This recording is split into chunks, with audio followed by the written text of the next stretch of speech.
Namaskar everybody who is watching my video, watching my YouTube channel, Easy Science with Pooja and Tarji Mahajan. Now we have the next concept, that is evaporation. Evaporation means change of liquid into vapors at any temperature below its boiling point is called as evaporation. तो कोई भी liquid substance जो वो liquid से उसके अपने आप vapours बनते रहें तो उसको हम कह देंगे कि उसकी इवेपोरेशन हो रही है। सबसे सिंपल एग्जांपल आपको मैं देता हूँ कि हमने पानी लिया, पानी एक ट्रे में डालकर रख दिया, उसको ऐसे ही कहीं पर पड़ा रहने दिया। आप देखोगे सुबह तक वो पानी सूख गया। आपने फर्श पे पानी फेंक दिया, फर्श गीला हो गया, थोड़ी देर के बाद अपने आप फर्श सूख गया। ये क्यों हुआ? ये हुआ इवेपोरेशन से। इवेपोरेशन एक कंटिन्यूस प्रोसेस है। अगर हम सरफेस को नेक्ड रखते हैं, सरफेस को ओपन रखते हैं, तो इवेपोरेशन कंटिन्यूसली चलता रहता है। अब इवेपोरेशन एक सरफेस फिनोमिना है, it is not a bulk phenomena. Bulk का मतलब सारे मॉलिक्यूल इन्वॉल्व हैं, ऊपर से लेकर नीचे तक, लेफ्ट से लेकर राइट तक, इनर से लेकर आउटर तक, सारे मॉलिक्यूल्स, सारी पार्टिकल इन्वॉल्व हो जाए तो उसको हम कहते हैं बल्क फिनोमिना। लेकिन अगर सिर्फ सरफेस इन्वॉल्व है तो हम उसको कहेंगे evaporation is a surface phenomena, meaning ये सिर्फ सरफेस के ऊपर होता है। सरफेस के ऊपर जो पार्टिकल्स होती हैं उनकी फोर्स ऑफ अट्रैक्शन बाकी के मटेरियल के साथ कंपैरेटिवली कम होती है, या सरफेस के ऊपर एनर्जी जो है, उनकी फोर्स ऑफ अट्रैक्शन जो है वो बाकी पार्टिकल के साथ कम रहेगी, लेकिन एनर्जी थोड़ी सी ज़्यादा रहेगी। जैसे ही उनको थोड़ी सी एनर्जी मिलती है, दे gain energy and they just move from surface and cause evaporation.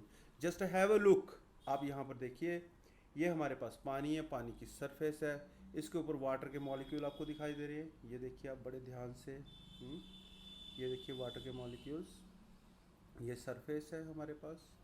Surface के ऊपर वाटर मॉलिक्यूल्स है। जो ऊपर वाले मॉलिक्यूल जो है ये सरफेस के ऊपर मौजूद हैं, ये नीचे वाले जो है ये बल्क के ओर है, और नीचे जाएंगे तो बल्क स्टार्ट हो जाएगी। तो सरफेस के ऊपर जो मॉलिक्यूल्स रहते हैं इनमें क्या होता है, इनमें एनर्जी थोड़ी सी ज़्यादा होती है, लेकिन बाकियों के साथ इनकी फोर्स ऑफ अट्रैक्शन कम होती है। तो धीरे धीरे क्या करते हैं, जैसे इनको थोड़ी सी एनर्जी मिलती है और तो ये इवेपोरेट हो जाते हैं। तो evaporation is the continuous process. ये वाटर के मॉलिक्यूल दिखाई दे रहे हैं आपको, राइट। अब यही हमारे पास यहाँ पर है, ये देखिए, ये जो बीच में मॉलिक्यूल मौजूद हैं बल्क के अंदर, lower energy remain as liquid. जो थोड़े से सरफेस के ऊपर तक आ गए, medium energy pulled back into water, इनको फिर से, ये देखिए नीचे को मैंने बना रखा है इसका पॉइंट, ये वापस अंदर को खींच लिए जाते हैं। लेकिन यहाँ पर जो सरफेस के ऊपर मॉलिक्यूल है इनमें एनर्जी ज़्यादा रहती है, सो यहाँ पर एवेपोरेशन होगी। अब क्वेश्चन अराइज होता है कि इवेपोरेशन कैसे होती है। इवेपोरेशन एक सरफेस फिनोमेना है, जितनी सरफेस ज़्यादा होगी उतना ही आपकी इवेपोरेशन का रेट फास्ट होगा। अब सरफेस को कैसे समझना, मान लीजिए आपके पास एक गिलास है, एक बॉटल है और एक ट्रे है। तीनों को पानी से भर दीजिए, तीनों को एक रूम में रख दीजिए। रूम में रखने के बाद आप पंखा चला दीजिए, चलता रहने दीजिए 2-3 घंटे। आप देखोगे कि ट्रे का पानी सूख गया। क्यों? क्योंकि उसकी सरफेस ज़्यादा है, सरफेस उसकी ज़्यादा ओपन है। गिलास में थोड़ा सा लेवल कम होगा, लेकिन जो बॉटल है उसका लेवल वहीं पर रहेगा। तो यहाँ से क्लियर हुआ कि इवेपोरेशन एक सरफेस फिनोमेना है। ठीक है, सरफेस के ऊपर जो मॉलिक्यूल हैं वो जल्दी से एनर्जी गेन करके अंदर से एनर्जी जो बॉन्ड तोड़ते हुए वो इवेपोरेट हो जाते हैं।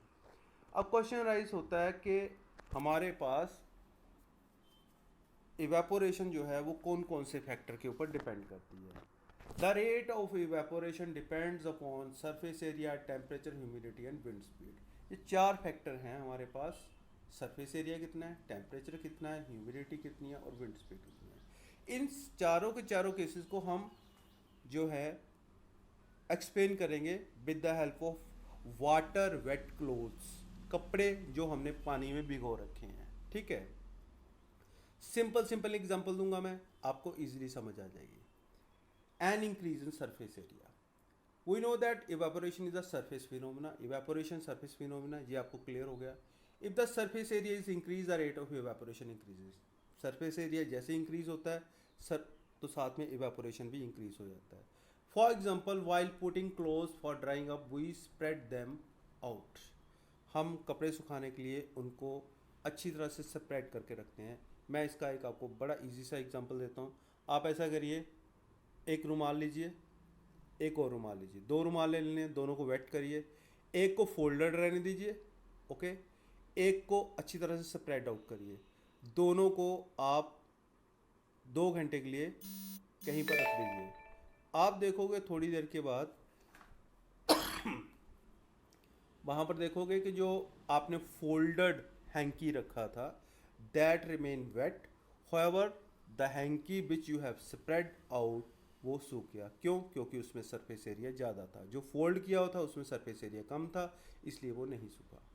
नेक्स्ट आया था, फिर से हम 2 वेट रुमाल लेंगे, ठीक है। नेक्स्ट मैं आपको क्लियर करता हूँ। An increase in temperature, with the increase in temperature more number of particles get enough kinetic energy to go to the vapour state. Now आप फिर से 2 रुमाल लीजिए, दोनों को वेट करिए, आप एक को अंदर रख लीजिए, एक को आप धूप में डाल दीजिए।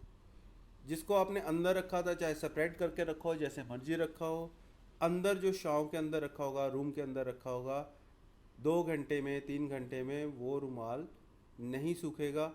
लेकिन जो रुमाल आपने बाहर रखा होगा धूप में, वो 15-20 मिनट आधे घंटे में सूख जाएगा। यहाँ से क्लियर हुआ कि जैसे जैसे आपने टेम्परेचर इंक्रीज़ किया इवेपोरेशन बढ़ी, क्योंकि जैसे ही धूप पड़ती है काइनेटिक एनर्जी जो है मॉलिक्यूल्स की, जो मोशन है मॉलिक्यूल्स का, वो बढ़ जाता है और वो इवेपोरेट हो जाते हैं। थर्ड है हमारे पास इंक्रीज इन ह्यूमिडिटी। अब सिंपल सी बात याद रखिए, इंक्रीज इन ह्यूमिडिटी, ह्यूमिडिटी क्या है? मान लीजिए आप बारिश के सीज़न में हो तो आप देखते हो कि आसपास उमस बहुत ज़्यादा होती है, वाटर वेपर्स बहुत ज़्यादा होते हैं एटमॉस्फेयर में। तो जब वाटर वेपर्स ज़्यादा होंगे तो हम कहते हैं कि ह्यूमिडिटी बहुत ज़्यादा है, राइट। ह्यूमिडिटी ज़्यादा होने का मतलब है कि एटमॉस्फेयर में वाटर वेपर्स ज़्यादा हैं।